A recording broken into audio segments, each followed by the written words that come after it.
मित्रांनो, शिक्षक प्रेमळ मनाचा असला तर मुलांचे दडपण कमी होते, शिक्षणाचा आनंद लुटता येतो आणि वर्गातील वातावरण सुद्धा सकारात्मक राहते।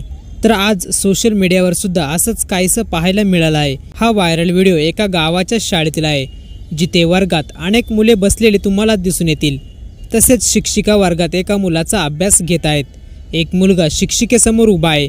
मुलगा पुस्तक टेबलावर ठेवून पुस्तकाचे वाचन करताना दिसून येत आहे आणि शिक्षिका मुलाला शिकवता शिकवता त्याला कागदी पंख्याने वारा घालताना सुद्धा दिसून येत आहे। मुलाने गणवेश परिधान न करता साधे कपडे घातले आहेत आणि वर्गावरून शाळा ग्रामीण भागातील आहे हे स्पष्ट होत आहे। या सर्व गोष्टी असूनही शिक्षिका आपली जबाबदारी चोख पार पाडत आहे। अनेक वेळा शिक्षक इतके कोमल मनाचे असतात, त्यांच्यात इतकी आपुलकी आणि प्रेम असतं की ते विद्यार्थ्यांवर आपल्या मुलांसारखं प्रेम करू लागतात। याचं उत्तम उदाहरण तुम्हाला या व्हायरल व्हिडिओमध्ये दिसलं असेलच। व्हिडिओ पाहून तुम्हाला काय वाटतं, आपली प्रतिक्रिया नक्की आमच्यासोबत शेअर करा।